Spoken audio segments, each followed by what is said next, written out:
We are helping companies to start selling online.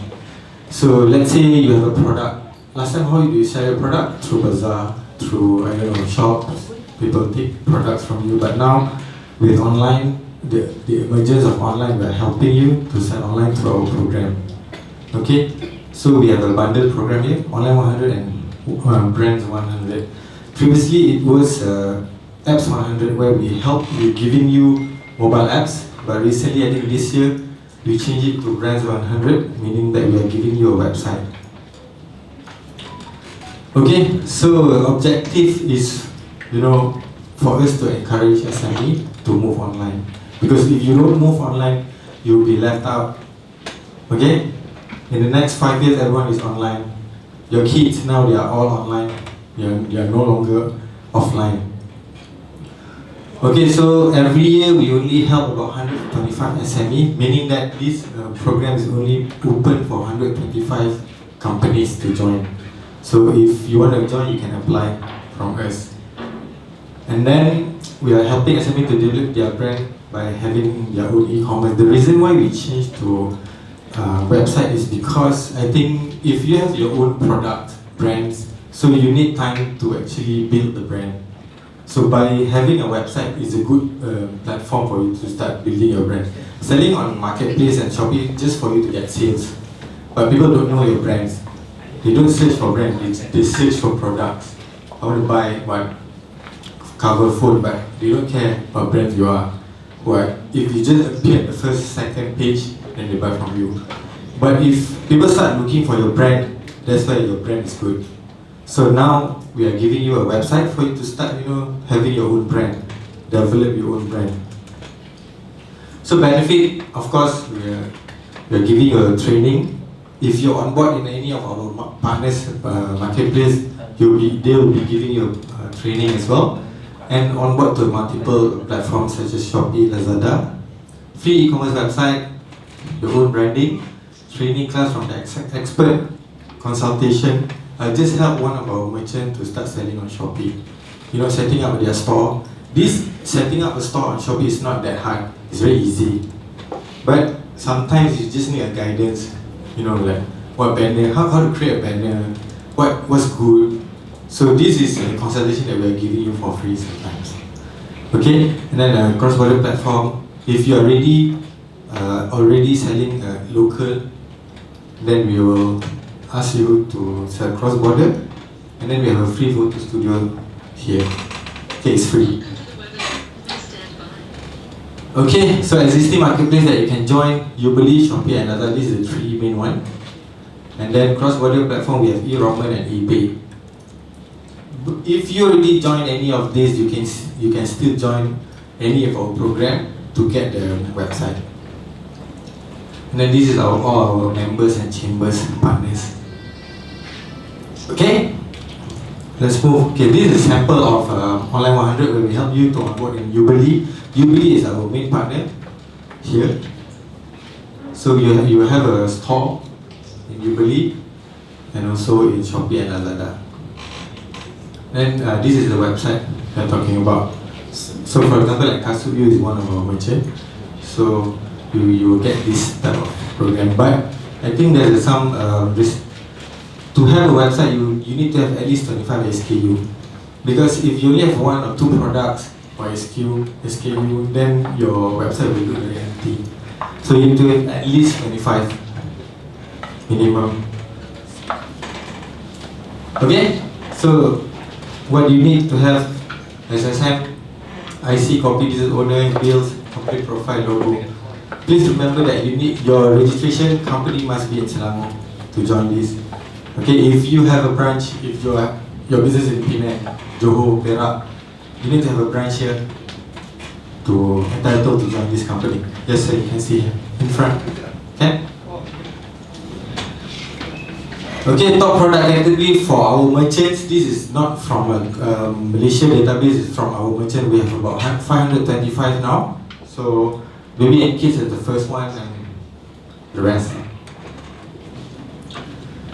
Okay, achievement. E-commerce education. So this is what you attend today. It's our free program. Free e-commerce education.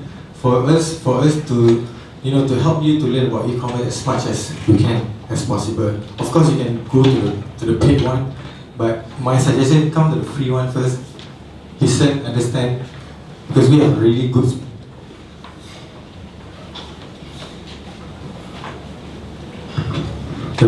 speaker, that we are inviting speaker from the industry, so that's why you have to come and learn for free. Before you go to the paid one, we have a e-commerce masterclass. If you want to pursue like in digital marketing, you are paying, then you can join our masterclass. But this year we don't have it yet. Normally we'll start after June. Okay, and then we have a most expensive course is Alibaba University course. Cost you like 6,000. If you're a big corporation, you want to transform your business to digital, then you can join this. Okay, so we are here today at EC 102, Logistic and Fulfillment. For those who are first time coming here, our class is always 1:30 to 4. The reason I put 1:30, because if I put 2, then you will come at 2, they will start at 2:30. So I put 1:30, so you can relax. Because somehow people will get lost. Oh, I'm at Best Western, how do I find here? Okay, so next time you come, okay, it's here. So I put 1:30. And until 4. After 4, we have a break, we have a refreshment provided. And then we have 3 modules, 1, 2, 3. Introduction, e-commerce, so we are today still in the introduction part. The next one will be e-commerce process and digital marketing. So we design it this way so that you can actually follow the flow. So in the introduction, you learn about e-commerce marketplace, and then cross-border, social commerce, logistic, fulfillment, payment gateway. So this is where you set up your shop, understand about how your product will deliver to your customer. This is the first part. Okay? If you start selling, for example, in marketplace, you might get lucky, people buy from you without promoting it, because there's a traffic there already. So this is where you want to, test the water. Can my product, sell? So this part, then you learn about logistics, what's the cost, can I send, dangerous goods, can I sell, and then payment gateway, what's the charges, how to make money, how do they take from me. Okay, this is the part. Then once you have everything ready, then you go to the process of your store, branding, how to create your own brand and strategy, content management. Now we are using this. Is where you start using Facebook to promote your business. And then viral content, how to create viral. You might have 25 products, but only one is viral. That's enough. Okay? And then customer relationship management. By this time, you already have like maybe 100 orders per day. So how you handle this customer relationship management. And then Google Analytics and online traffic. Okay, so this is the importance for the process of your business, e-commerce business. And then this part here, we have a digital marketing. So you already set up your store, you already create a brand for your products, and now it's time to promote. When do you promote? Can I promote through social media? Yes. What content do I need to create to promote my product? And then there's a affiliate marketing. You can you can ask people to promote for you. And then there's email marketing, how to retain your customer. And then Google marketing. Okay? So this is I would say is a complete, even though it's 2 hours per session, but it's complete. So we are here until June only. Okay, first half of the year. And then we have a language, English, Chinese and Malay, so you can select. Okay, and then I want to introduce to you a new program, also by SITEC, by our partner, IBA, with SITEC and myself about equity crowdfunding. This is part of our digital economy, where as a business owner, you want to raise fund, or if you have money, you want to invest in a startup company. Yes, you can. This is one of the methods. You can start to invest as low as 500 ringgit. Okay, series 1. Next week, 12 February, we have understanding ECF and Malaysia current performance. Because I think for the past 3 or 4 years, I know about ECF, but they are not promoting it heavily. Yes? Okay. This one is risky. I will not say risky, but you have to diverse your investment. Let's say you put 500 ringgit. That's why you need to understand the nature of business. Recently, B-Story, how many of you heard about B-Story? They just raised fund, I think about 1 million over. Yeah, kaput. So there's a stage. So ECF for equity crowdfunding in the platform through Security Commission, you can only raise fund until I think about up to 2 million. Yes. Nobody guarantee, but you know, you put 500 ringgit, it's fine. Don't put 10,000 ringgit. Okay, it's as low as that. Okay, but somehow they are doing good. Before you start investing in them, you need to have a look at their term sheet and everything. I mean, that's your evaluation, this investment. Okay, I cannot tell you, okay, this is good, but at the end of the day, it go wrong. You have to evaluate yourself, because anyway, it's your money. Okay, if you believe in that product, for example, like Easy Stock, Easy Parcel, who knows Easy Parcel? Who knows they are getting this big now? No one knows. But you need to have a trust in them. But you look at the business owner, you know. So this is what you will learn. So understanding ECF and investor must know before start investing. So Uncle, can join this 15 April. Must know. Next week. This class all on Wednesday. So race, what's the race? You need to know. Winning strategy, get successfully funded. Okay, this one is more on investor part, and this one for more on issue. If you're looking to raise fund, okay, how to get successfully funded in ECF. So there's a tips and tactics also. Okay, you can join this, you can find it on our SITEC Facebook, you can register. Other than that, we have a SITEC Academy where all the courses that we recorded, so everything we put in SITEC Academy. So it's online virtual learning, or you can go to our YouTube. So everything is uploaded there, including the slides. Okay, SDCC is the place today, Selangor Digital Creative Center. What do we have here? We have co-working space as low as 100 ringgit a month per person. So if you just want to start a business, you don't want to work from home, you don't want to work from Starbucks, you can work from here. Okay, it's 100 ringgit, it's very cheap. Okay, then you get a Wi-Fi, you have a locker, and then we have a free photo studio if you have a product. This one, anyone can come. Okay, if you have a product, you take photo, we provide camera, equipment, everything. Okay, and then Arus Maker Studio, they are just that side, but they are moving somewhere else. So now we have empty space there. Okay, and then startup initiative. If you are running a startup, you can join our startup program. I'm just going to run through this. Selangor Accelerator program is one of our main programs for startups. We have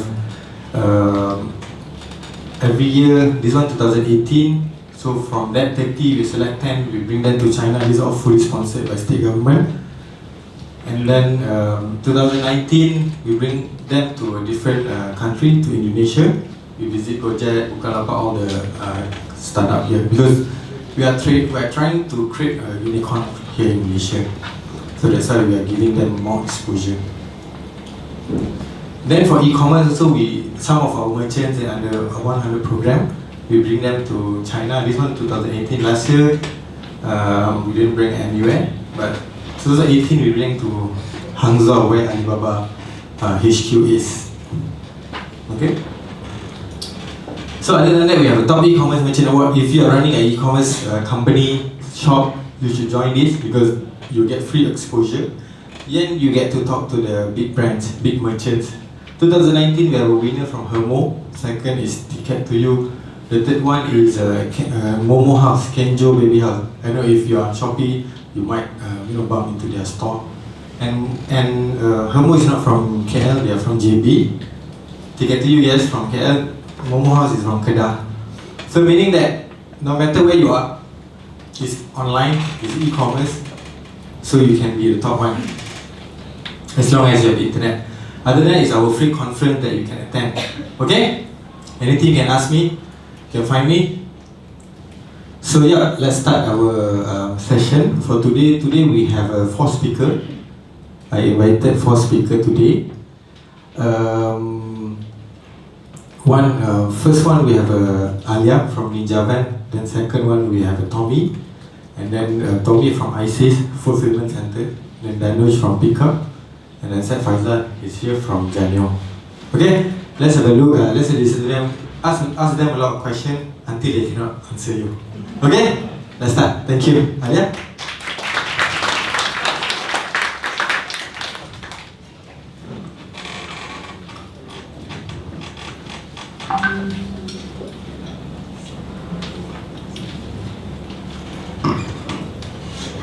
Hey everyone, thank you for having me here today. So my name is Alyaa and I'm from the partnership team at NinjaVan. So basically what I do in NinjaVan is I develop partnership with mainly e-commerce enablers to ensure that our e-commerce sellers have a seamless order creation to tracking service experience. Alright, so today, this is why you're here, I presume. You want to know how do you choose a courier service that is specific to your business needs. Yeah, and based on our experience, we have all the insights that we can let you know on what you need to know. Okay, there's 3 parts to my presentation or sharing today. So first, I'll share with you a brief background of what NinjaVan is, who we are, what we do, and then we'll go to how do you actually choose a courier service for your business, or what do you actually need to think about when you want to choose your courier service. And 3 is how NinjaVan can help you. This is the part where I'm most excited about. But throughout the journey, if you have any questions at all, feel free to raise your hand. Alternatively, you can wait till the end, then you can catch me to ask all the questions, yeah? Awesome? Alright, sounds good. If you see me shaking, I'm not like nervous, I'm just super excited right now. That's why I'm just trying to tell you. Alright. Okay, so let's get started. Alright, so NinjaVan, we specialize in e-commerce last mile delivery. So what does last mile delivery means? We take the parcel from you and we send to your customer. So that's what last mile delivery means. We specialize in e-commerce delivery. So basically, people who have an online store, you do drop ships, you do agents. So we handle your parcels for you. We started in Singapore in 2014. And then slowly after we came into Malaysia, and now we are in 6 countries altogether within Southeast Asia. Alright? In total, we have, in 2018, we actually delivered 55 million parcels in all 6 countries. We have around 1,000 hubs and stations within Southeast Asia. We have 100% coverage within Southeast Asia. And in total, we have around 20,000 staff within the 6 countries. If you zoom in to just Malaysia, over the past 12 months, we have nationwide coverage, so we cover 100% of Malaysia. We just grow our fleet size. Fleet size means our riders, our vans. We have just purchased and increased by 350%. And then, we do have Sawas sir. Yes, we do. No problem, yeah. And our Ninja Points, well, I will explain to you later what is Ninja Points. We've grown 6 times in number. And last but not least, we have collected hundreds and millions of cash on delivery for our customers. Yeah? Okay, so this is our coverage. I'm going to the question just now. We cover 100% Malaysia. Yeah? So these are our 96 hubs throughout Malaysia, and we are growing. So our main sorting center is in Shah Alam. But we have small hubs throughout Peninsular Malaysia and also Sabah Sarawak. Okay, so these are some of our clients. We service Lazada, Shopee, Zalora, but the ones that are more close to you are our small medium enterprises. So we have around 2,000 active small medium enterprises that we service now, and we work really closely with them because we know they need very customized solution for each type of business needs. Yeah, for Shopee and Lazada, they're fairly the same model.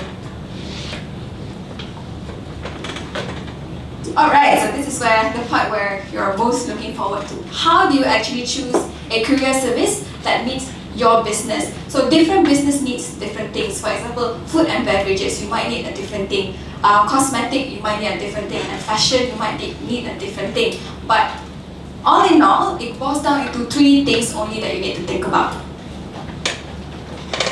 Okay, so you can see here, 1 is customer needs, operational needs, and financial needs. These are the 3 things that you need to think about when you want to approach or being approached by a last mile logistics provider. Okay, so I'm not going to explain everything. I'm just going to pick 1 from each of the sections. Yeah, for customer need, one thing that you need to think about is what is the expectation of your customers towards you. How long do they expect you to ship out their items once they place the order? Is it next day? If next day delivery, Ninja Van can surely help you with that. Is it on demand? So meaning they place the order now, they want 3 hours later. Then you need a on-demand last mile delivery provider. Okay, reliability. So how reliable is that logistic provider? If they say, okay, I'm going to deliver your parcel within 1 to 3 days, do they actually deliver it within 1 to 3 days, or do they not?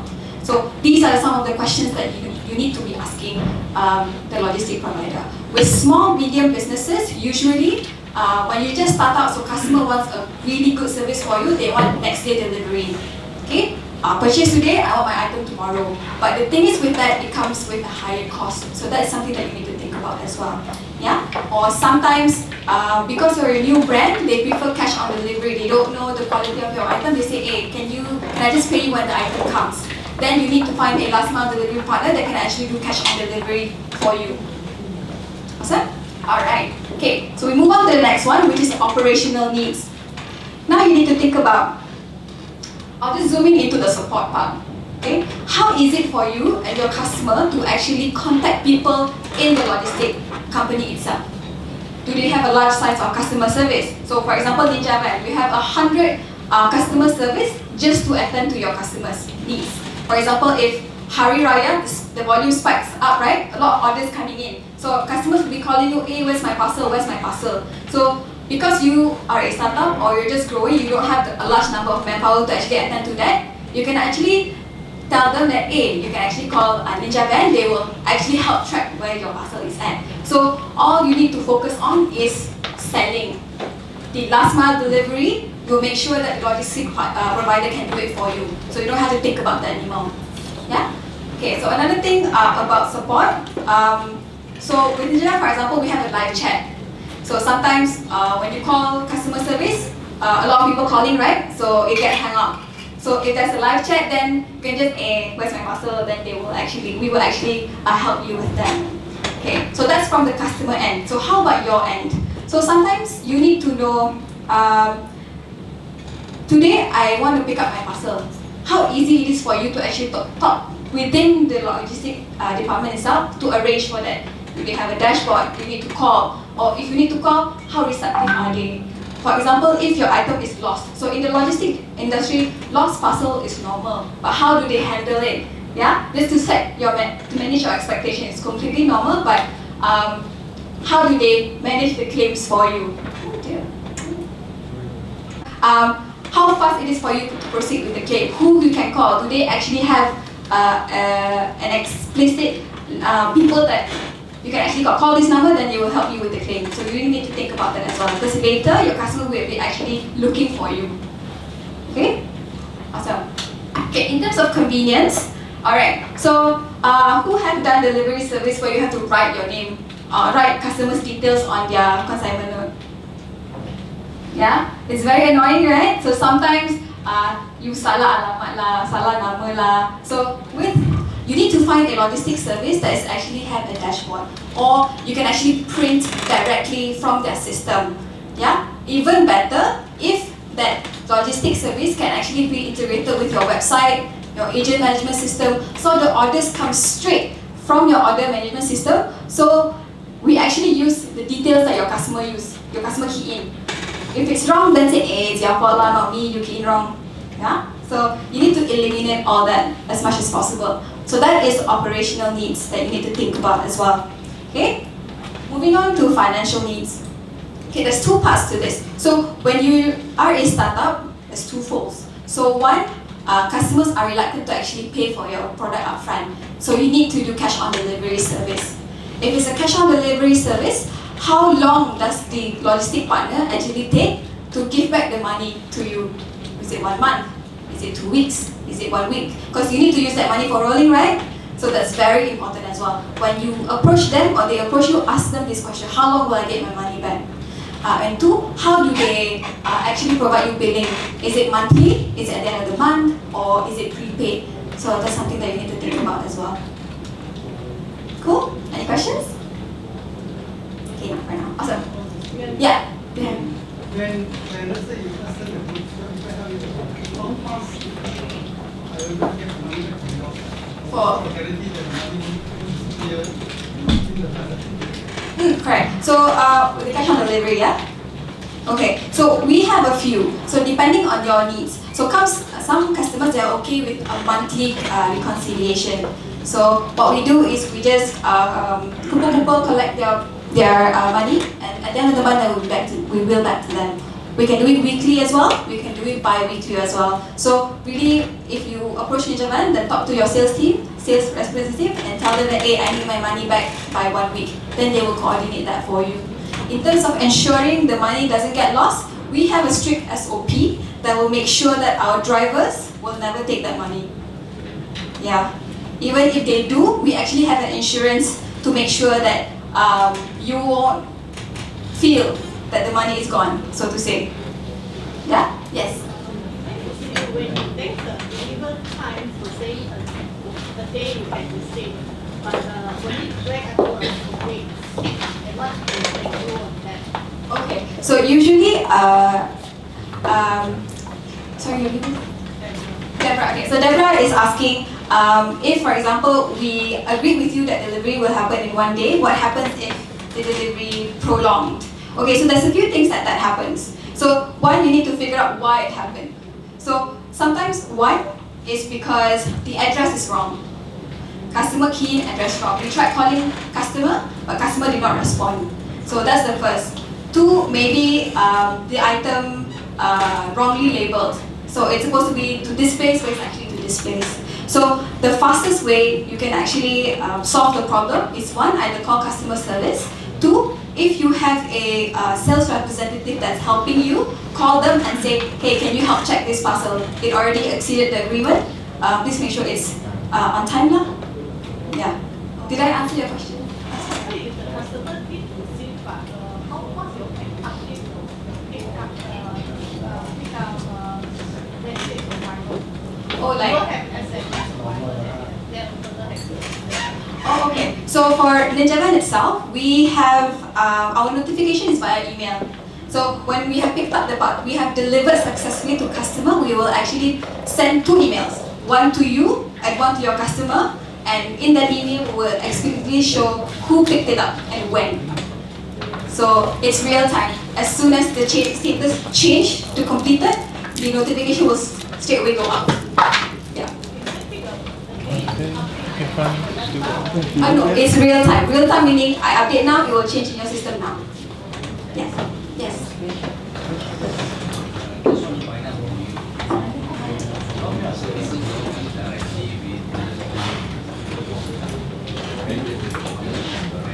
Yes, correct. So in other words, we are monitoring the business there. That's right. Yeah, with your support, correct? Correct.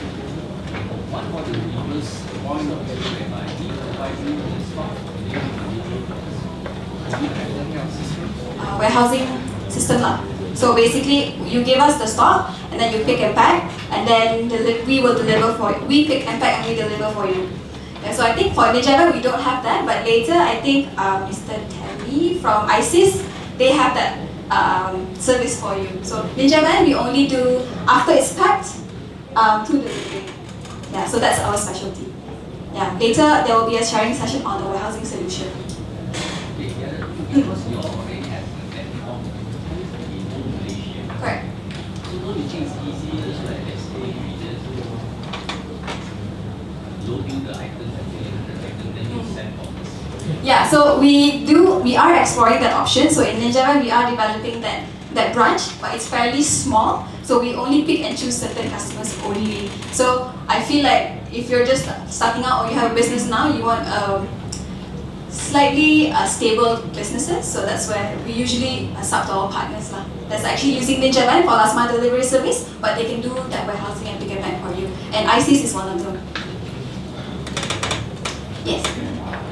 E-commerce cart or marketplace, and we have integration with e-commerce cart like press or whatever. Yeah, so I'll go into it later as well, but I can answer some of them. So we will soon be integrated with OpenCart, MySys.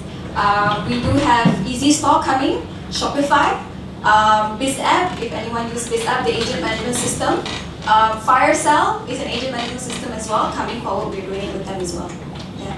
And Shopee, Lazada, yeah. So I'll continue my presentation. So next will just be a sharing session on like what our dashboard looks like and how the features that Ninjavan have that we can help you with.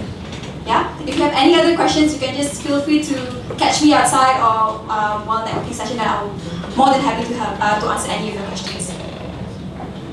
Okay, so what can we Ninjavan do for you? I've already briefed a little bit on what Ninjavan can help you with. So these are some of the others. So we pride in our next day delivery service. Yeah, this is one of our specialty. You order barang today, esok sampai. That's our tagline.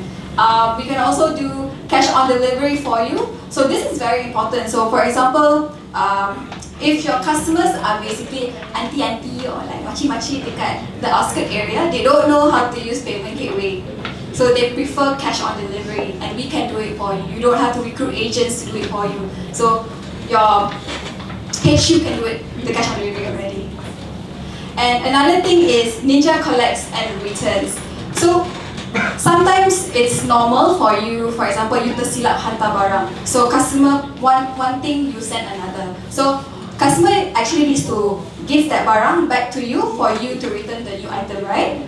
So we have around 1,000 Ninja points. So what is Ninja points? Ninja points are basically our agents that we are partnered up with, that they can receive and give you your parcel. So for example, if your customers are working class individuals, they're not at home most of the time, so they cannot receive their items at home. So if they actually opt to actually pick up at our Ninja points, after work, they can actually go to, for example, their nearest State Boy Bakery, one of our partners, and pick up their parcel there. So it follows the shopping mall time, so 10 to 10. So it's easy for them. Or if you commute in the LRT, you can see there's a lot of red box, Ninjavan red box, right? So they can actually pick up there as well. So we will send the parcel there, and they can pick up to 4 days. Yeah, after 4 days, if they don't pick it up, then we will send the parcel back to you. So it's an alternative route. Yeah, if they want to return the item, they just drop the item at our Ninja points, and then we will collect from those Ninja points and give it back to you. Yes.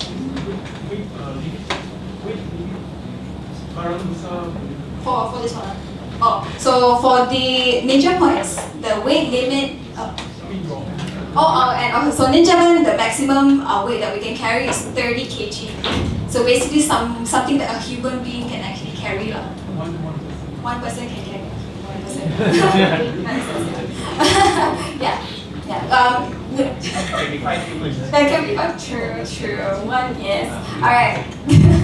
Okay, so this is basically how the parcel will move. I'm not going to tell you everything, but I'm just going to highlight how do we notify your customer that your parcel is on the way.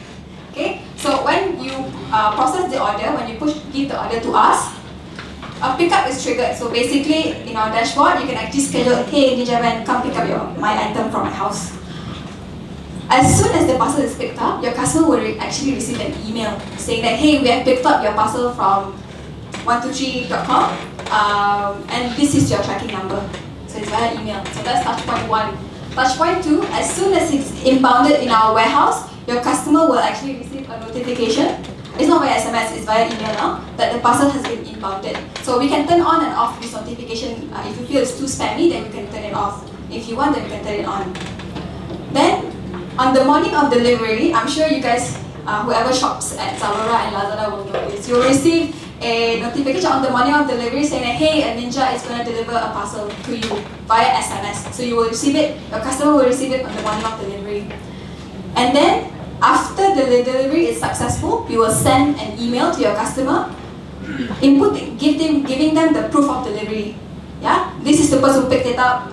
Ninjavan deliver at this time. Okay, so with Ninjavan, we will attempt delivery 3 times. So the first time we cannot reach your customer, we try again the second time. Second time cannot reach also, we try the third time. If third time they're not there also, then we'll send your parcel back to you.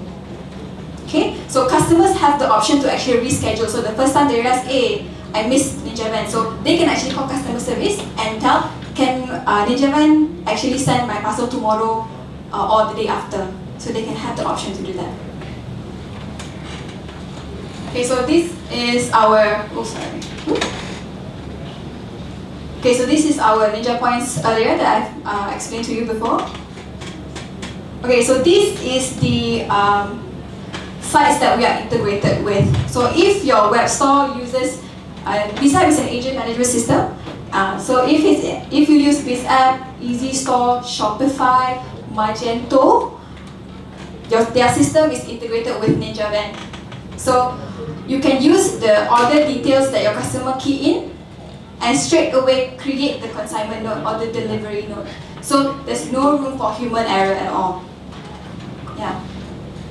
Okay, some of the major players are Zalora and Lazada. So our integration has three folds. So order creation, so you create order straight away from your web store.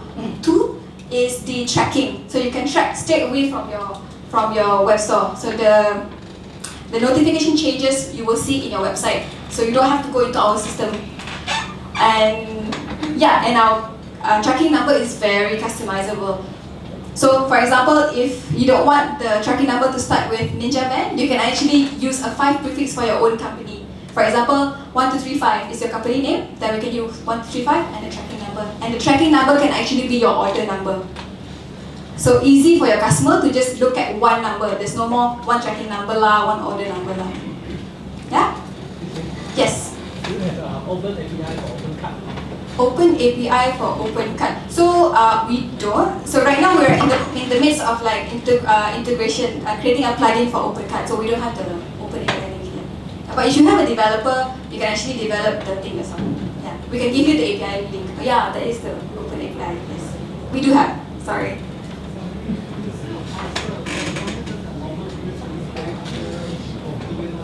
Sorry. Yeah, we do. We do have to sign documents, yeah. But we don't have a specific documents rates, so it might be slightly pricey than others, but we do. Yeah. Okay, so this is how our Ninja dashboard looks like. So there's three things that is relevant to you. So one is pre-shipment. So pre-shipment meaning order creation. So you need to create the order. So one, you can create the order here. For example, today you have 20 orders. So very fun if you want to write one by one, right? If you want to key in one by one. So what you do is you put it in an Excel sheet and you just upload the Excel sheet and we will read all 20 orders and create the consignment note. Easy. One click away. Two is, for example, if you have a cash on delivery service that you subscribe to us, during shipment you can actually see how much COD that we have collected from the customer, how much that we have not collect, and how much we failed to collect. Failed because customer suddenly changed their mind, or customer say, hey, I don't have money today, can you just fail this? So those are the things that you can track from our dashboard. Another thing is our report here. So that's pre-shipment. So basically, this is a database for you. So you have a database of all your past customers, where they are at, what did they buy, so you can do retargeting marketing. This is very important as well for you. This is our consignment, so Rio here is trying to print it. So long gone are the days where you have to write your consignment, your customer details on the consignment. Yeah, so everything is now digitalized, and it's just you can just print on a piece of paper. You don't have to buy the dot matrix one. Easy. Yeah, so this is our tracking number, which you don't need to know.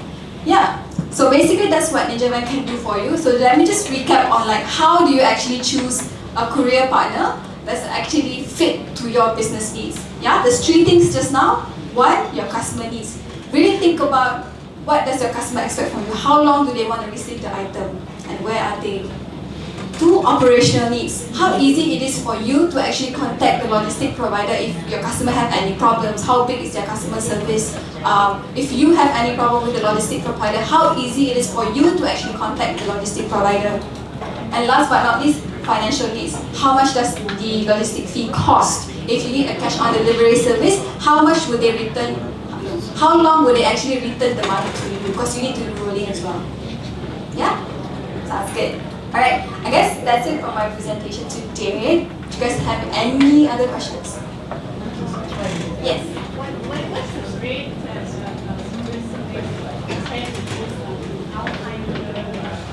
So it really depends. So with the logistic industry, right, it's a volume game.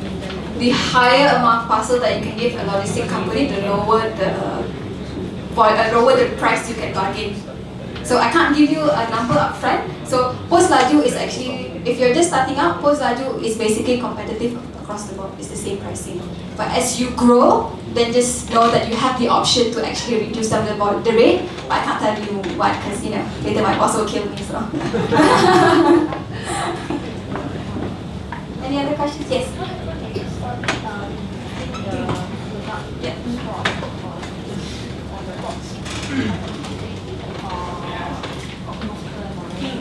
What's your name? Estelle. Okay. So Estelle asked a good question. So what happens if during the journey your products get spoiled or it's damaged? That's where it comes to the point where I talk to you how easy it is for you to contact the internal logistic department for claim processes. Yeah. So you need to actually call the logistic department saying, hey, my product is damaged. These are the photos. Please proceed with claims. No, it's up to 200. Usually that's the standard one across the board. If it's so usually with, for example, Ninjavan itself, if your product is above 200, we suggest that you pay premium. You buy insurance, then we'll cover up to 5,000 ringgit. 1.5% of product value. That's our own lah. Yeah. If not, it's 200 lah. Your product 3,000 or so, we only cover 200. Yeah, so okay. We are venturing into, but it's a very small, like a section for now. So we don't actually have put it out. Yeah, what we do. Yeah. You're saying that collection of payment, you accept credit card and e-wallet as well. For cash on delivery, is it? For now, we only do cash, like money. Yeah. But we're going to e-wallet going forward. We have planning, but not too sure when. No, yeah. Because our drivers need to teach them how to use the scanner, or very mafan for them, very kesian. Yes. Maximum COD? Maximum is 5,000. But we don't actually let people do that. So usually, maximum is less than 500. And what about the failure rate that you have? Okay, so cash on delivery. Okay, so cash on delivery, the failure rate is not usually because of us. Some of the reason is, ala abang, I tak ada duit lah sekarang. Ala abang boleh tak bawa I pergi the ATM in front. So usually, it depends on industries as well. For fashion, it's around 40% failure rate. Yeah, that's the normal. Yeah. So you need to think about that as well when you do cash on delivery. That's some of the problems that you need to encounter as well. Oh, like cash on delivery? Okay, so our SOP is our driver cannot give customer the item. Yes. You need to change. You need to pay the delivery charge. Ayo. What to do next? Need to say that COD can increase your sales 4 times to 5 times. Correct. Yes, that's the rejection rate. Yeah. But then COD will increase more sales. So it might not matter yet. Sorry, so for the benefit of everyone, so formerly when I was in Zalora, so basically, so I was saying about COD. So having COD may increase your sales 4 or 5 times. So what is that percentage of the rejection? So that's the thing that you need to consider. Yeah, because I think as Alyaa mentioned that you need to be that brand that people convince. So the COD may reduce once they're confident. So yeah. There we go. Collaboration. Sorry?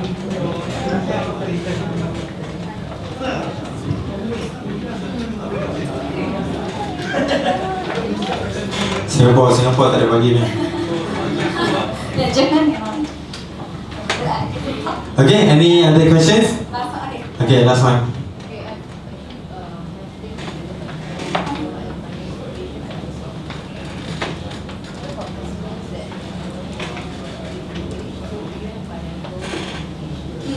For now, unfortunately, we do not have bilingual, but we can put that in motion. Like, we just talk to my manager and see what we can do then. And thank you for that feedback though, because we understand also some people can't read English, and that makes sense. Yeah. Thank you.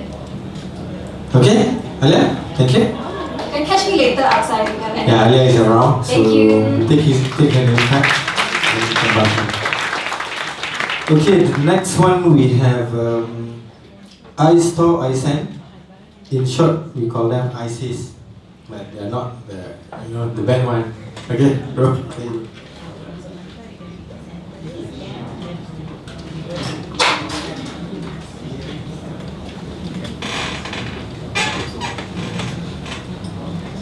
Hi, good afternoon everyone.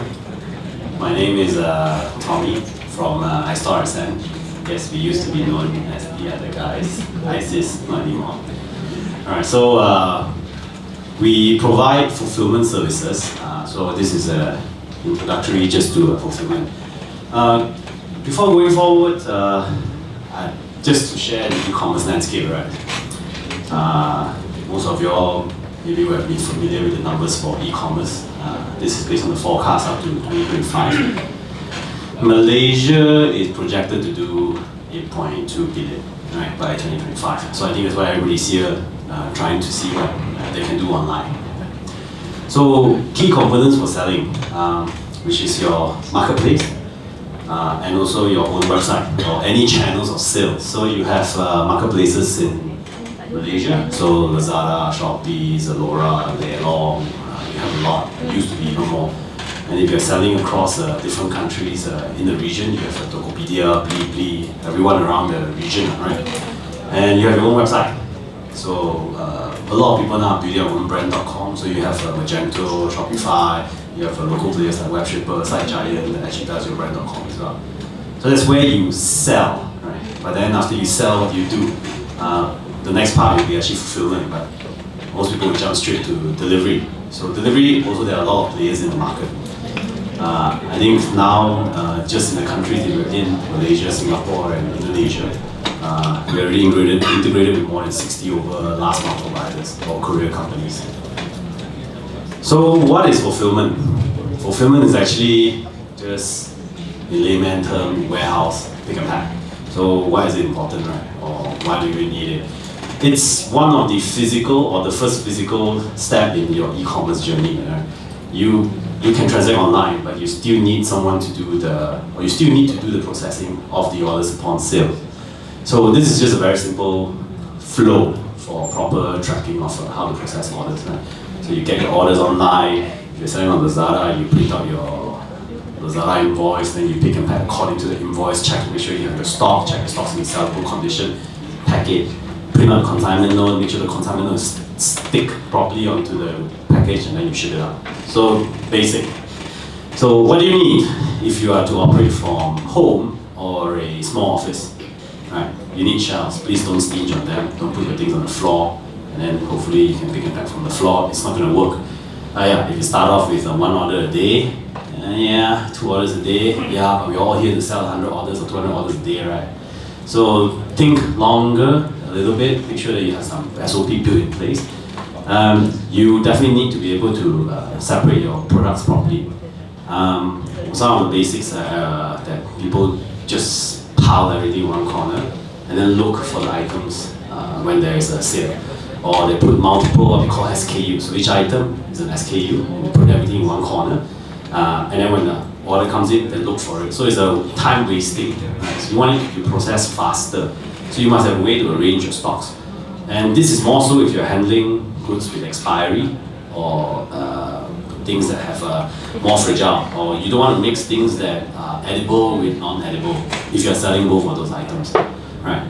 Then you have your bubble wrap, plastic flyers, or courier bags, and nowadays you can just print the consignment from an A4 version, right? But for people with a slightly larger scale or volume, they actually do label printing now for faster, so they can print and stick on the parcel and go, right? So to improve your fulfillment, right? I strongly advise you to have either inventory or order management system, what we call OMS, and when the time comes, have a WMS, which is a warehouse management system. So what this does is that the order OMS captures orders from various sales channel, and it also updates your existing inventory to all channels. So there are many, there are a few solution providers out there that enables this for you. That you can actually use a system for this. I suggest if you're selling on multiple websites, please explore one. Right? And for warehouse management system, if you start to grow, or even actually very simple, keep an Excel sheet, how many items you have, which location they are located based on your own Excel sheet, proper planning of stock allocation, allocating. If you have, then you move on to scanning system. Please have a stock tag, although you don't have much sales. Sometimes things can go missing even you have no sales, right? Okay, and if you grow to a size where you need help, this is actually the toughest part. Actually, more getting responsible people to do your warehouse, so you don't have to look over their shoulders while they're typing. You might as well pack yourself, right? All right. Packaging. A lot of people are unaware. So by right, on the courier level, standard of packaging is anything from table height, drop down, don't break is considered proper packing. Right, so you have a lot of dispute of, last mile broke my parcel, and last mile said, no, you didn't pack properly. Yeah, correct is from table height, drop down, no break, yes, it's proper packing. Anything, no, it's not acceptable. So bubble wrap it or pack it, all right? And make sure that it's packed tightly. Don't think that a bigger box will be better, all right? And don't think that a very odd size box will be good. So you make sure that the package is secure, right? Before you pass it to the last mile. Definition of secure means not just in a box, tape it and go. If your products are perishable, or make sure then that not waterproof, make sure that it doesn't get damaged by water. Right, because I don't think during rain, and Malaysia has rainy seasons, it's a bit hard to prevent things from getting damaged from water if you do not take enough precaution for it. Alright. So returns, cancellations, obvious. Right? If you don't have an OMS, I think your cancellation and return rate will be higher than normal. You'll be selling things that you thought that you still have, actually it's not there. You thought that you have 10, and now you need left 2. I don't know where the 8 went, maybe somebody took it, I don't know. And so you triple check, right? And one of the things is, I know because there's no integration. Even if Alyaa wants to do it, Shopee's not going to allow it, vice versa. So this means that your inventory cost goes up, or your inventory holding goes up. You have to put stock in FBR, and you have to put stock in FBS. And FBS has, I would say they have a policy, or they try to encourage you not to put slow moving stocks in your warehouse. And that's the next question. You still want to sell, right? But they don't want to take it. So you're left with, I don't know, putting at your home or looking for someone else. Then you carry stock so many places and you monitor your stocks across so many different warehouses. Headache. Okay? And if you are a business that needs to be audited, or your stock auditor, right, will cry or don't know how to audit the stocks. So this is also a problem. FBS doesn't allow auditors to go into the warehouse to audit your own stock. So for corporate or brand owners here that requires that on a yearly basis, that's also a problem that you will face. But we're different. So you can do your own stock audit on a yearly or quarterly basis, right? And because we're integrated with most of the platform, you can sell anywhere you want with the same amount of stocks, which you actually do it in your own house in a sense, but with us, you have more channels. And we are also integrated with the last mile, so you don't have to worry about the last mile provider. Anything go for us. Right? And the way that we do is because we are pay per use, so you don't have what we call a fixed operating cost on a monthly basis, whether or not your sales go up, go down, you just pay as you use. All right.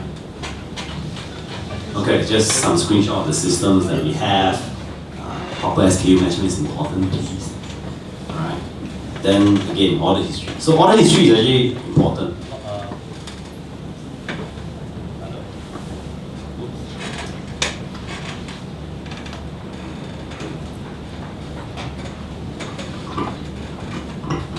Hello? Okay. Okay, so order history is important because you need to manage your customers. So if you have customers asking where's the order, what's the status of my order, this is where we using this you'll be able to keep track of your orders. So it's also very different from how FBR and FBS manage the way customer service manage for your own orders. So here you have your own access, you can check where the orders is, which is very important. You can tell the customers what is the status of the order, right? So if you have questions, you can ask now, or you can visit our booth outside. I think they have a promotion going on now, so you can go and ask them and enjoy the deal. But feel free to ask any questions, because I think most important is how you grow your sales, how you want to sell more. And please do not, do not think that fulfillment is not important. It is. It is better to get your basics right now rather than suffer later. We have seen a number of our own clients that face challenges on scaling and growing because they didn't have much proper fulfillment basics in place. Yeah, I think that's it. No question. Any questions? How much? Okay, let me see off my head. How much does FBL charge? We charge more. You got details, you can talk to them. Yeah. Any questions? It doesn't have to be fulfillment related. Yep. Okay, no question, they are shy. Okay. Because your ICs are nice. Okay, not like that. Okay. Alright. Anyway, thanks, Tommy. Alright, thank you for very much. sharing about fulfillment. I think it's important, yes, of course, once you grow big, you don't want to pack yourself so that you can focus on the product development and the rest. Okay, next we have our friend from Pickup, one of our other logistic company also, Dhanush. Okay, Dhanush, you take the stage. This is wait.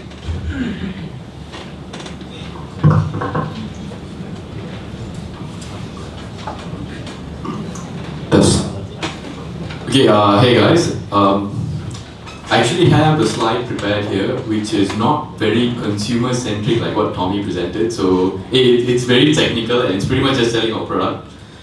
Sorry for that. But what can I do is maybe later during the slides I will try and share what I have insights about logistics, fulfillment and all the other questions that you have. Alright, deal? Alright, can I move on? Okay, thank you. Alright, so my name is Dhanush and I'm from Pickup Malaysia. Pickup is something sort of a Uber or a Grab kind of technology that we're kind of implementing for logistics that is originating from Hong Kong. So we've been in Hong Kong for like 3 years, and the second country that we opened up was in Singapore, and Malaysia is like the third country that we're coming into. Obviously, the logistics in Malaysia is slightly different compared to like a place like Hong Kong or Singapore. Because Hong Kong and Singapore, you can get a place only a few blocks away. But if you look at Malaysia, I'm coming from Klang, and Johor is like an arse end of somewhere. So it's obviously very different. So what we're doing differently compared to Hong Kong and Singapore is we really cordoned off to Klang Valley. So our services are built inside of Klang Valley. So how we operate is basically like, I'm pretty sure you've ordered an Uber or Grab in Malaysia, right? Or any other countries you've been to. So the same concept, and we provide 4-hour door-to-door delivery. So it's going to be the same. So you book in an order, someone accepts the order, and someone goes and delivers the order for you. It's going to be very simple. That's what we're doing. So just to come into what we do. Right, so like I said, it's very technical again. We have two interfaces. One is through the website, and another one through apps. Because we realize most business owners are nowadays very busy to actually go to a PC or a Mac and access anything. So to make it easier, we have an app enabled as well. All you need to do is go to Play Store or App Store and download Pickup User. We have two apps, Pickup Hero and Pickup User. Pickup Hero is for agents and Pickup User is for merchants like yourself. Right.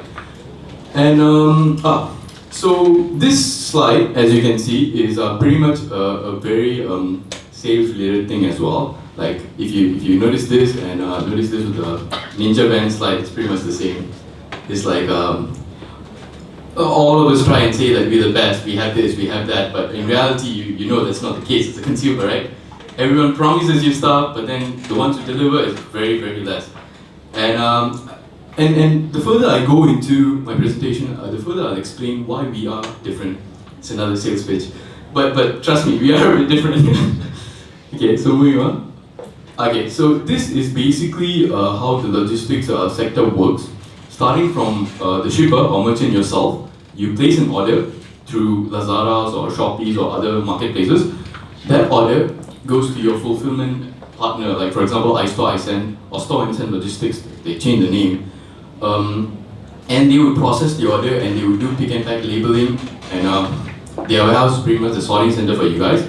And once it's sorted, from iStore's warehouse, just an example, or it could be any other warehouse partners, from their warehouse, they engage in a partner like Ninja Van or Pickup, for example, or DHL.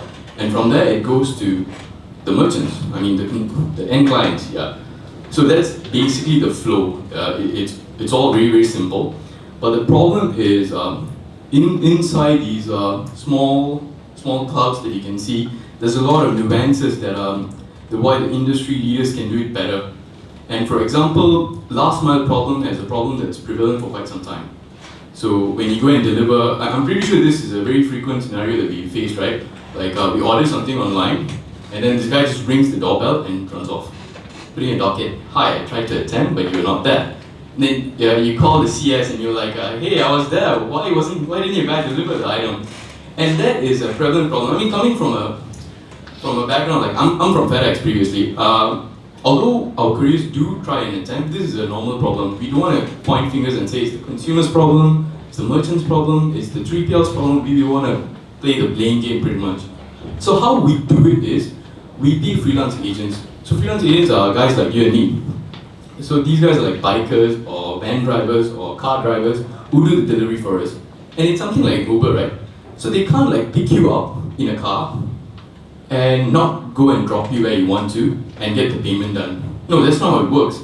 You order an Uber or a Grab, you have to get to the location and then they get paid. That is pretty much the same logic that we're bringing here.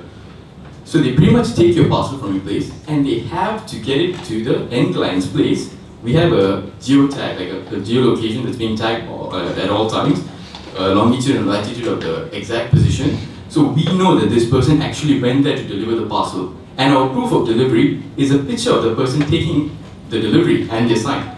So there's very little space for PS or anything you call it. It's very end to end, and you are being empowered. And as an SME, like obviously you can be this big guy. You can lose 1 or 2 customers, that's fine. But as someone who's growing as a startup and SME, which is what we are a startup, we don't want to lose even 1 customer. And that's exactly the kind of quality that we want to pass on to. So that you don't lose even 1 customer. Because that's what matters. That's what business is all about. Yeah, so this is basically, it's not a comparison, it's not like to tell who's better than who. It's just a comparison of all the different types of logistics players that are right here. So it's like you have SFs, you have the DHLs, very good companies. The type of logistics is a bit outdated in that sense. So what they do is they have a hub and spoke model, which was popularized by FedEx Express back in the days. So they have all the orders coming into the warehouse, they pick it up, and then they go and deliver the next day. And it's a really good model because hub and spoke really optimizes the cost.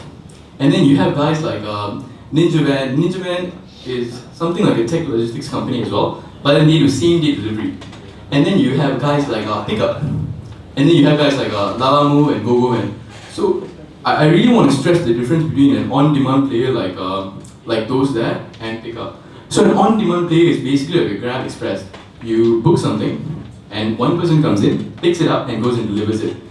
There's no batching involved. How we do it is we do not do on-demand in that sense. We do forward delivery. Forward delivery is something like, this guy could already be delivering a parcel from Bangsar to Kuchadama, for example. And then you put in an order that's from Bangsar to Brickfields. So what happens is that when this person accepts the order, it will not go as 2 orders. It will go as 1 order to him. And what happens is that we're able to drive down the cost. Yeah, and the reasonable cost that we're able to drive down, we pass it on to you guys as the merchant. If we're going to do an on-demand delivery like point A to point B, it's going to be expensive. There's no way to reduce the cost. Even if they reduce the cost, like we all know we're in the age of startups, right? They would be willing to burn the money.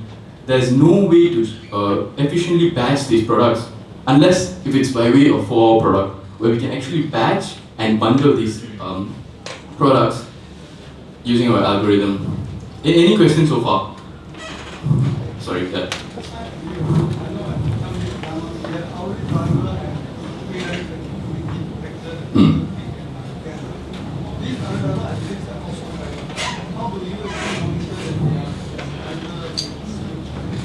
Right, it's a very good question. I wasn't expecting this question right now. But I will answer your question, because I promise I will answer all your questions. So how this happens is that, can I come back to you in a while, because I have another slide to explain that. But I'll definitely keep it in mind. Sorry, I'm sorry, can I have your name? Alvin, right, Alvin, I'll remember that. Okay. So this is pretty much what I said earlier as well, just summarizing so that you can, I saw some of the people taking photos as well. If my presentation is boring, you can just take a photo. It's like, who is this guy just coming and blabbering something? I'm just going to take a photo and go back home. Right, so yeah, you can take a photo of this, and you guys done? Can I move on? I see him taking photos too. Alright, cool, thanks. Yes, so this is pretty much to boost our relationship with freight forwarders like FedEx and DHL. So what happens is that you obviously know of the spikes, right? With the 11/11 spikes, the 12/12 spikes. With traditional couriers, they do not have the capability to increase their manpower. I mean, coming back to a bit to what you asked earlier, Alvin, they're unable, because they have like 50 employees on a daily basis. They can't just go and hire like 100 more. They only have the 50, and once the surge goes down, they can't go and fire these people. So that's how we are a bit different, in a way that we have a freelance capability. So someone like an Uber driver, Honestbee driver, or what else is that, Grab Food, anyone from that fold, we have incentive schemes. So they know at these kind of peaks, you can come and work for them, and they will give you this much of incentive. And at the end of the day, it's just a way of who handles the marketplace better than the rest. And if you can handle the marketplace better than the rest, then the riders would eventually choose you. Like, I'm pretty sure you heard of the Food Panda fiasco that happened earlier, right? Like, a lot of them boycotting and stuff. It's just the riders' attitude and behavior. You just got to predict it and know what's the best for them and give it to them. And this is how you handle these surges, so that they come to your platform instead of other platforms. And we help guys like RMX, LWE, and DHL to cope with the spikes. And in Malaysia, we're partners with them as well. We help them for all their spikes as well. Yeah, these are some of our customers. As you can see, Patient Valley, Charles and Keith, RMX, and all the others that I mentioned earlier, right? I'm just gonna stop, because I don't want to let people know who our customers are. I'm just joking. Do you want me to go back? Okay, yeah, this is joking. Sorry, yeah. I'm sorry. The maximum weight that we can deliver, okay, this is very, very simple, so I'll just answer it now. I don't want him to be offended. It's 30 kgs right now, in Klang Valley. If it's outside of Klang Valley, it's 25 kgs right now. Right. So okay. So yeah, coming back to Alvin's question earlier, it was a really good question. Like, how would you monitor your riders? Because these guys are freelance agents. For all you know, they can just take the parcel and go. And that is a concern for all of us out there. I mean, when I was coming from FedEx, I had the same concern as well. But then we have this this mapping. So this mapping means that every time the riders use their app, we have the location. It's a real-time location. And this location refreshes every 30 seconds. And in the app that you're using, or in the website, you have the option to track these agents as well. So at all times, you know where these people are. And it's an end-to-end system, so they have to come and pick it up. They have to swipe, arrive at a pickup location. And the app would measure, the app needs to see, okay, the longitude and latitude means this is the address. Okay, correct. He's actually at the address. Then lets them swipe. And when he goes to deliver, it actually has to be at the point of drop-off, so that he can actually swipe properly. So there's not going to be something like someone being in Bangsa and swiping, I'm at Kuchai Lama or something like that. No, that's not possible with our app. So we have merchants like Dijan Group, Bangsal Pokong as well, and obviously they have the same concern as well, like what Alvin raised earlier. It's very scary. We have jewelries and it's very expensive, and your insurance coverage is up to 200, which is an industry standard. We have to go to a third-party insurance provider, and that's going to be expensive, and we can't like pass it on to our end customers. So what do you have that's different? And we show them this. You can actually track these people at all times, and this feed refreshes every 30 seconds, right? So you never know, you always know where these people are, and your customer would know as well, which is something that I'll come back to in a while, how your customers will know. Okay, so far any questions? I'm sorry, Alvin, did I answer your question? Not really. I'm sorry, do you have any? Sorry. Okay, sorry. My question is, how reliable are all these freelance drivers? Not a freelance driver he may have some kind of team. He may give it incentive, but incentive may not be competitive. So how reliable is that parcel able to switch the information, and also ensuring that so let's say you don't get on delivery, the money won't go missing. Yeah, I kind of get a vague understanding. I'll just give you an answer right now so that you know I'm answering your question right now. So it's something like 80% of our riders are not technically part-timers, right? They're all full-timers. There are people like who do honest bee, grab food deliveries, and they take up this job very seriously, this gig economy. So this is what they rely on. So if they don't use pickup, they'll probably go to a platform like Grab. So that's first part of your question. These guys that's pretty much their full-time job.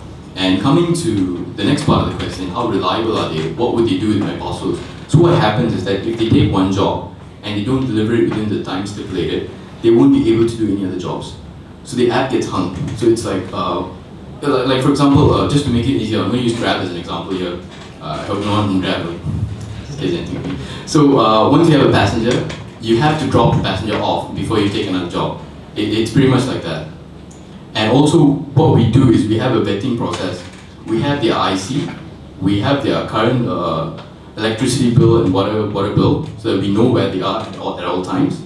And we have an examination, like they have to pass by 90% on their SOPs, what you need to do, what are the needs, like for example, if the customer is not there, what would you do? Would you hold on to the parcel overnight, or do you need to give it to us? And they need to pass by 90% before they're actually able to be a pickup hero. If they don't, then, I'm sorry, it's just SOP. If you can't pass it, sorry, you're not qualified to become a pickup hero. So that's the second part of the question when it comes to reliability. So did I answer the first part and second part correctly? Do you have any other questions? Sorry, sir. You still seem a bit skeptical. Okay, why don't we do this? I'm going to finish the entire slide and I'm going to come back to you. Can I do that? Alright, thank you. Any other questions? Is there anyone else? We need to answer that right now. You good? We still have a lot more time, right? Oh, wow, I actually have 5 minutes more. Oh, okay. Thank you guys. I actually killed some time. Alright, moving on.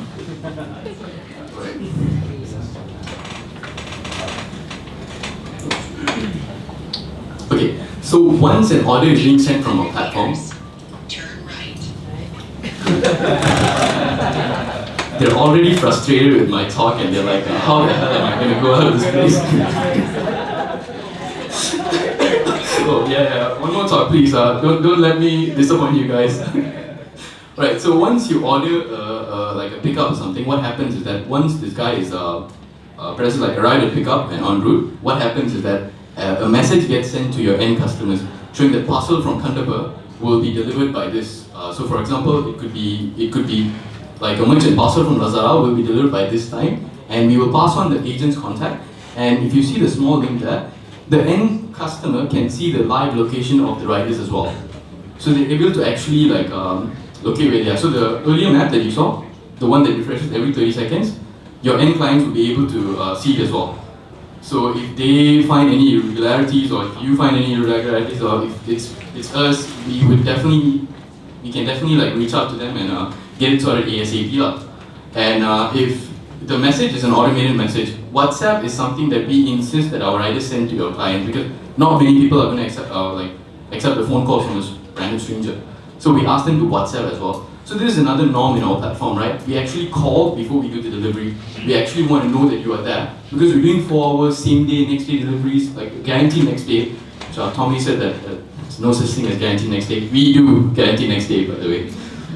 So we need to actually call them and confirm this with them before we actually go to the location. So that's something we do as well. And yeah, that's about it. And this comes back to the vetting that we do. We have an 60-year-old ex-army guy who does the vetting for all of us. He's a trainer, Abang Zam. He's very good in what he does. He actually trains them, he shows them how to do the job, and so IC, address proof, license, insurance docs, we have it all. We do a background check as well. And that is our insurance coverage, 200 ringgit, which is an industry standard as well. And yeah, the GPS geologging to trace the location of the agent arriving at all times. And there's an agent rating as well, so there's 3 smiley faces. Frowning, okay, and a sad face. So the more you choose the smiley face, the more the likelihood of the agent accepting your order again becomes higher. If you put a lot of the frowning face, the likelihood of the agent accepting your order is less lot. Okay. Yes, so we've arrived at the end of our presentation. Oh, sorry. Yeah, I still have one more. I hope you can wait for this one more. Sorry. Yeah.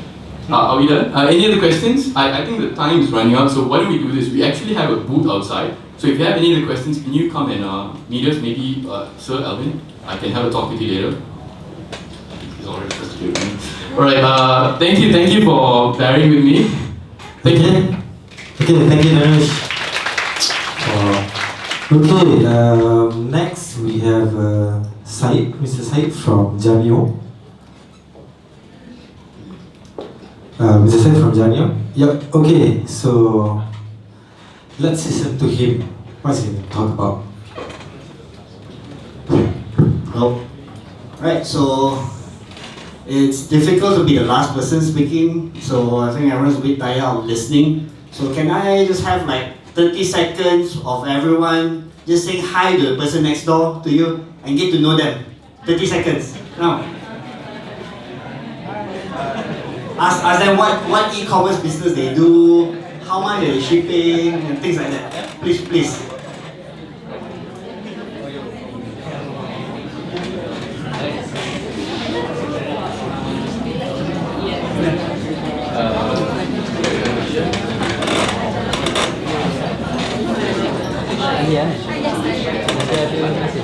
All good?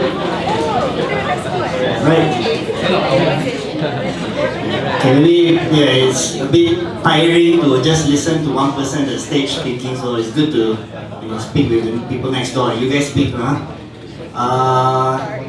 Okay, here before I start, let me have a check. Is everyone here who has already started e-commerce? Who already started venturing into e-commerce? Can you raise up the hand? So 1, 2, 3, 4. Anyone else? So everyone else has not started e-commerce. Alright, then out of the 4, who has done cross-border? So no one is doing cross-border yet. You? Cross-border? Okay. Cross-border volumes. Who is doing less than 10% cross-border compared to domestic? Less than 10 or above 10. Alright, so actually my point I wanted to say is that, so everyone's here, so it's not just to learn from us, I won't say expert, learn from us. Actually there's another way to maneuver logistics, which is you learn from your network. So that's why I want to emphasize that it's good to actually know more people, then you know whether is the logistic good, is the service good, what's the pricing. So if the more people you know, the better, right? Okay, so just now we heard from Ninja Van, Pickup, iStore, iSend. Simple, all the names are very simple. Ninja Van, so the ninja sending parcels using a van. Pickup, they come and pick it up and then send. And you have iStore, iSend. iStore, iSend is the best, I guess. iStore, iSend, simple, right? But what is Janio?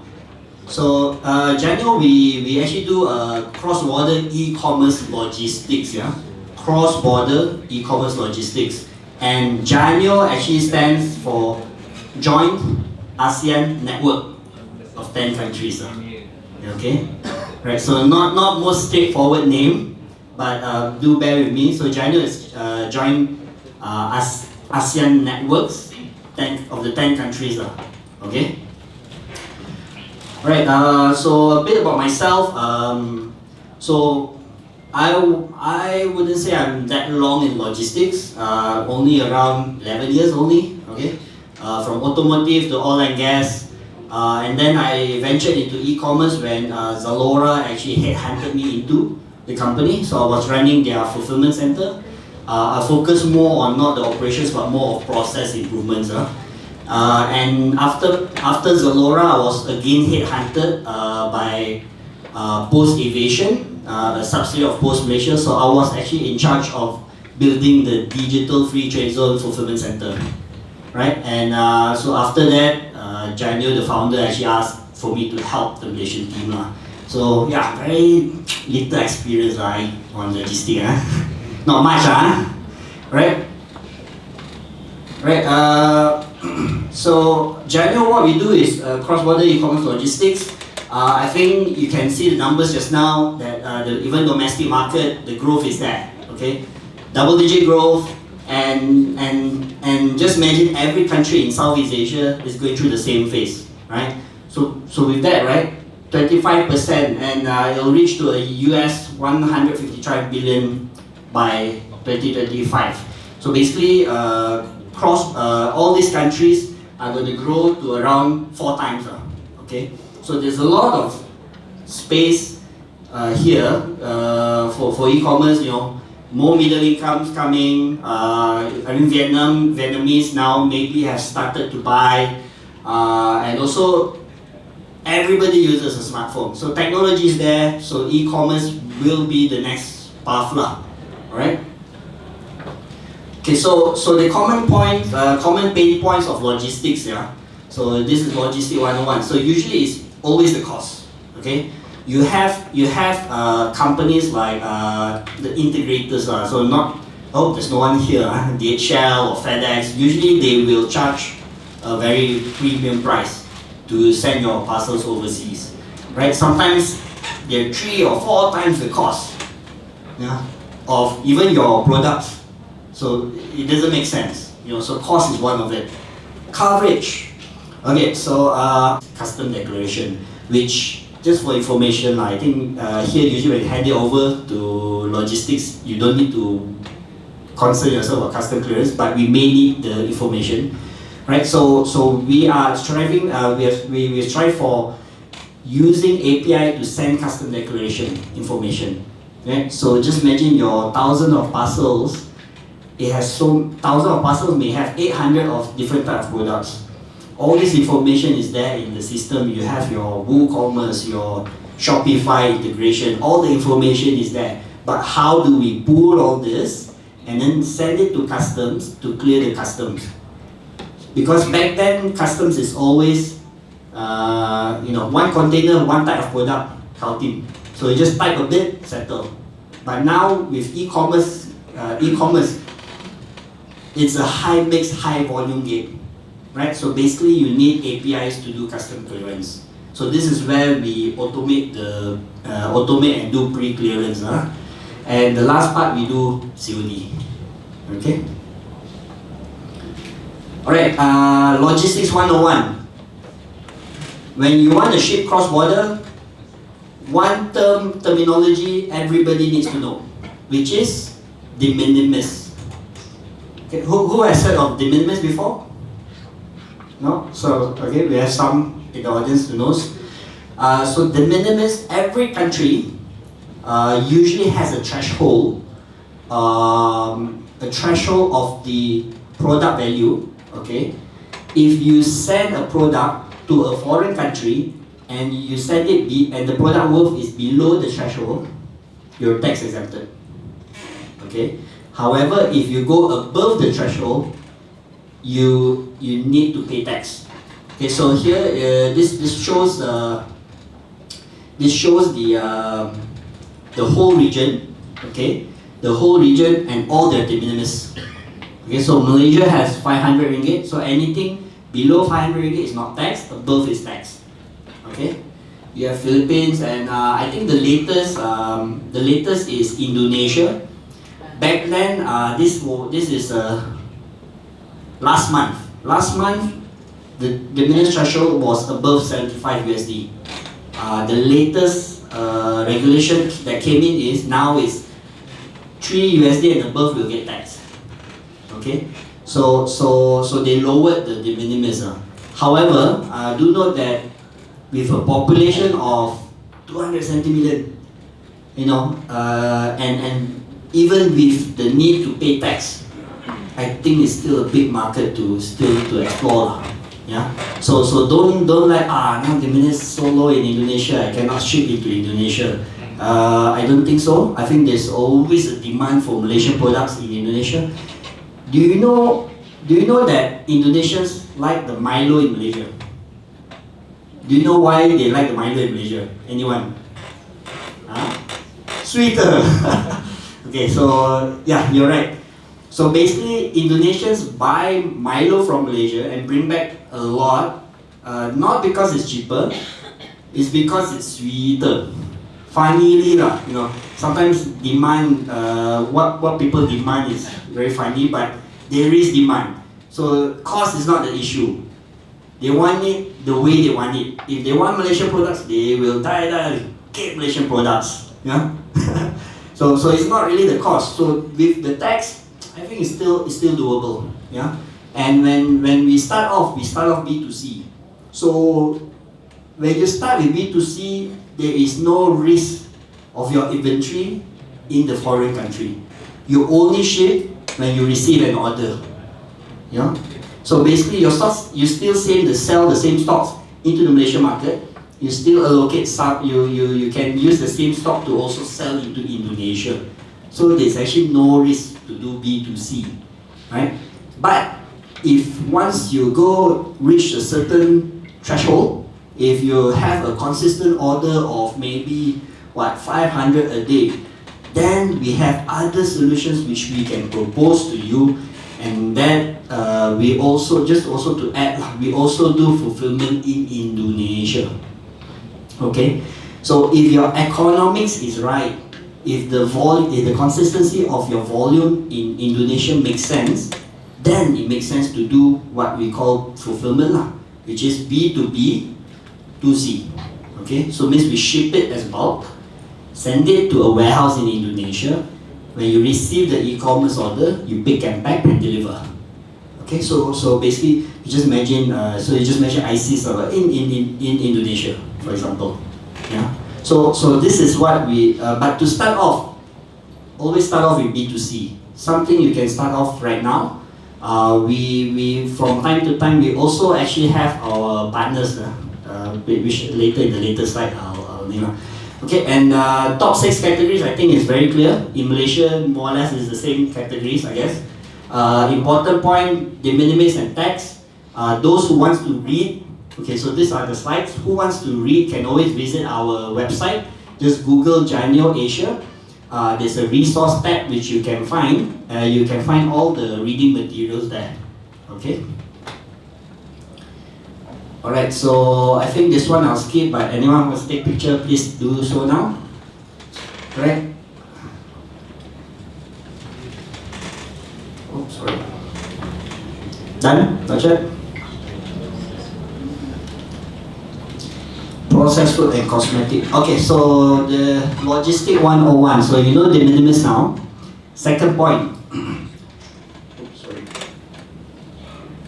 Okay, so the minimis. Second point, B2C clearance, B2C custom clearance, usually in some countries may be able to clear without any permits related, okay, because it's a personal purchase, okay. So some countries recognize that. Some countries, on the other hand, whether it's B2C or B2B, you need the necessary permits to import into that country, okay? Right. So for example, I take Indonesia. Yeah. So if you were to B2C from Malaysia to Indonesia, you do not require any permits. Okay, right? So you just ship. The only thing you need to consider is it below the de minimis or above the de minimis. Got tax, no tax, right? But if you want to do the B2B2C, or if you have B2B, so the B2B you need to note. So food, cosmetics, and also health supplements. You will require to have either a local Indonesian entity, or there's a service that you can give. So that local entity needs to import your product, and they need to apply for something we call BPOM. Okay, right? BPOM is a permit in Indonesia, so you have to get the permit. Then you can bring in bulk, store, and then sell. Okay, but if you B2C from here, you don't need. Okay, so this point means you need to differentiate what's B2C and B2B. What can and what cannot do. Okay, for Malaysia, like Malaysia, food products, if you import in bulk, you need permit from Forsim. Okay, and to get a permit from Forsim, you need a SSM in Malaysia. Okay, so means just imagine it's the same in other countries lah. Okay, for electrical products, you need Energy Commission. Okay, so Energy Commission, you need to get a permit for the electrical products.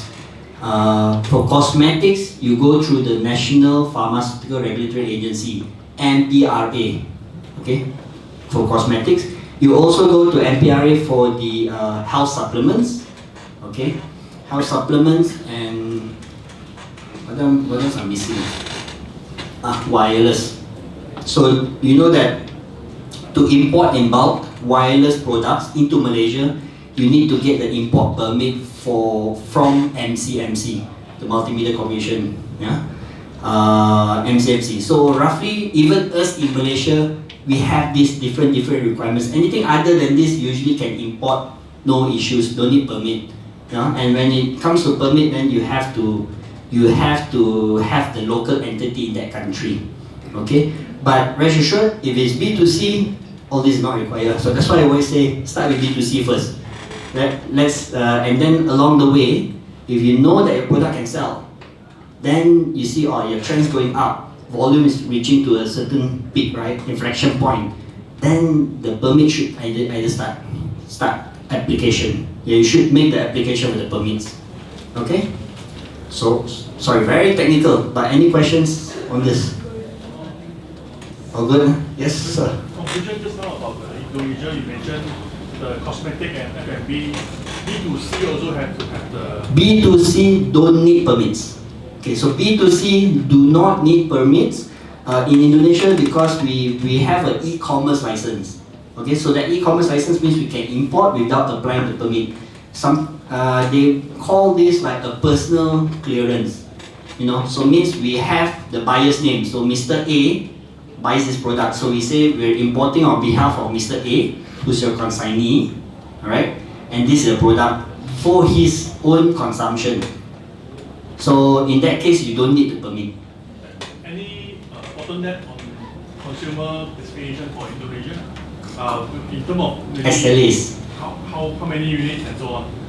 Okay, good question. Actually, yeah, I was going to go about that. So since it's personal clearance, this makes it either easy or hard lah, you know. So there is no exact guideline saying that, okay, buy one or buy two or buy five, what is actually personal, okay? So roughly we can advise, but then it still will depend on customs, okay? I mean, some people like me, you know, the Nescafe in the can, right? Sometimes I buy in a carton, right? But if you buy in a carton, can you or us as the logistic justify that, I'm buying this carton for myself? If I'm buying 5 cartons of times 24 cans, am I buying for myself or am I selling? Because usually, if you do B2B, means if you're supposed to buy and sell, you want to buy and sell, that's always tax in most countries. Okay, so that's why, yes, you're right, sir. I can't list everything down. You know, some say perfume maybe 2, packaged food maybe one of different SKUs is okay. If you buy 10, but every SKU different, no issues. But if you buy 10 of the same, then they might raise some questions. Sure, are you reselling or are you buying for personal consumption? So that's the part where it may be a bit tricky. Yeah, but we'll advise along the way. So far, is that clear? Any other questions? Right, so we work with multiple partners. So for Malaysia export right now, notable brands that we were serving right now is Fashion Ballet and so Dutchess & Co. So fashion brands we're delivering to Singapore and Indonesia. And also in Indonesia we do have some collaboration. So in Indonesia, our entity in Indonesia, we are the logistic partners of some of the Indonesian e-commerce marketplaces. To name a few, JD Indonesia, Blibli, Bukalapak, okay? So these three is something we do. We also do help introduce merchants like yourself to them, right? And you can actually start listing on their platform, okay? So we do that okay? But yeah, this is Logistic 101, sorry. I think that will be in another class, yeah? Right? Okay, and as I mentioned, we work with multiple network partners, like Red Cargo, CJ Courier, etc. So we have multiple partners with many places. So as merchants, you don't need to come and manage multiple partners that you have. You can deal with us, and we're the ones who use all these multiple partners to ensure the best cost and best performance. So that's how we work. So we're asset light. Okay? Right, and these are also some of the brands. And yeah, so I think that's the end of my slide. We have a lot of news and insights on our website. So do Google Janio.asia, Janio Asia. Look at our resources tab, do sign up, and you get insights or infographics, insights of consumers in Indonesia, in Malaysia, Singapore, Malaysia actually don't need, you guys know, etc. So all these countries, so we do have all these materials, we do share out. Okay, I think, let me see. I'm actually running out of time. Well, there's no time already, but one more thing I probably want to add, right? Okay, so just now, top points to remember about cross-border shipping. So one is de minimis. Second is to note the difference between B2B, B2C. I also notice always new merchants have this confusion most of the time, which is, oh, I have liquid product, why customs cannot clear? So the moment you say that, I know that, okay, this is something wrong already. Okay, so usually liquid products is not under the purview of customs, it's actually the airlines. Okay, not all aircraft can handle liquid, okay, or dangerous goods. Okay, so they need to be certified, and if it's recognized as a dangerous goods, you need to have an additional document when you submit to your forwarders or your courier agents, or maybe some courier agents don't even allow liquid products. Okay, so this is something you need to note. So it's not customs, so it's actually the airlines and the aircraft. Okay, so DG, you need MSDS.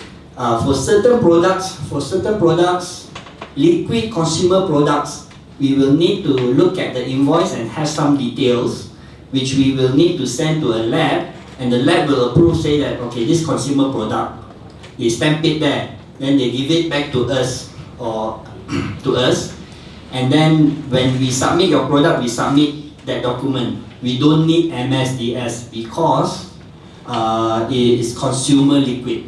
Okay, so far that clear. Oh, MSDS. Everyone knows what MSDS is, right? The Material Safety Data Sheet. Okay, so where do you get MSDS? MSDS, if you're a trader, usually you will get from your manufacturer. You need to ask for a manufacturer, so they will say that whether this product is flammable, whether it's corrosive, etc.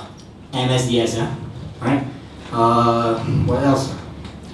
Sorry, my slide also like pick up is also a more like pitch slide, not logistic 101. So I'm trying to work around this. Alright, one more thing, SLA. So unlike the Malaysian market, so Malaysian market very pampered with next day delivery. Everyone wants next day. But some insights from Indonesia, so they know their country is huge. So the expectation is not either next day or not D+2 or not the following day. You can say, you just follow the promised delivery day. Okay? If you promise 5 days, on the 6th day they'll ask. If you promise 8 days, on the 9th day they'll ask. Okay, so they don't expect, it's not about speed, it's more about reliability. Okay? Reliability of the logistic partner and as promised. Okay? So that's on the SLA. So I think it doesn't make sense to do next day to Indonesia. Okay? So don't need to also, yeah, I think I'm done. I think all those points, de minimis, you need to know B2B, B2C, permits, DG, MSDS. That's it. Any questions? Okay, guys. Any questions? I don't think so.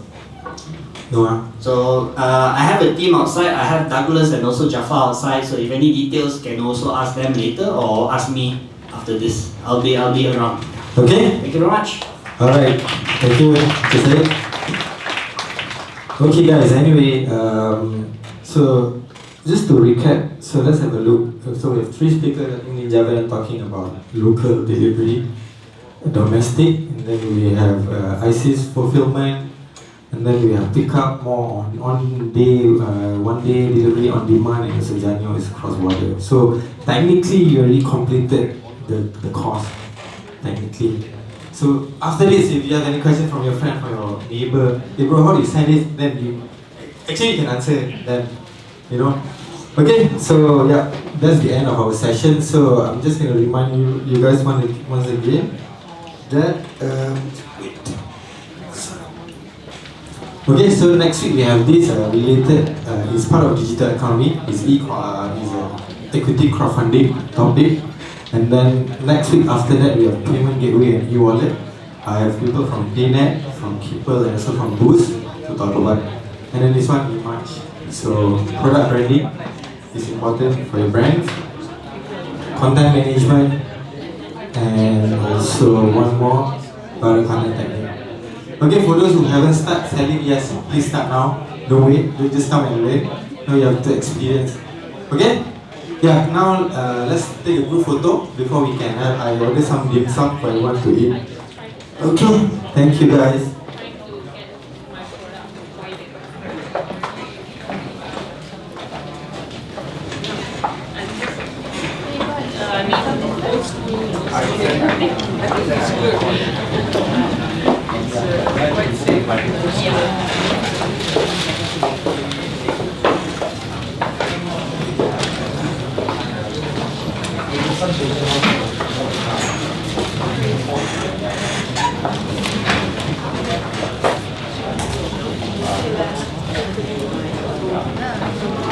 Not like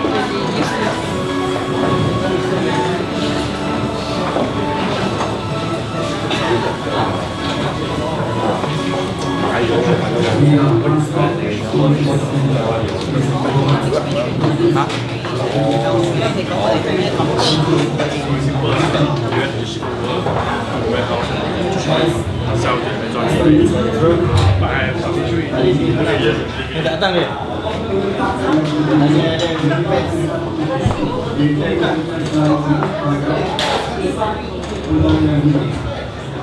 Let's stop talking. Let's start living. We need to start somewhere, and this is where. SITEC is asked to come against the spell to embrace e-commerce and to widen their market in a powerless way.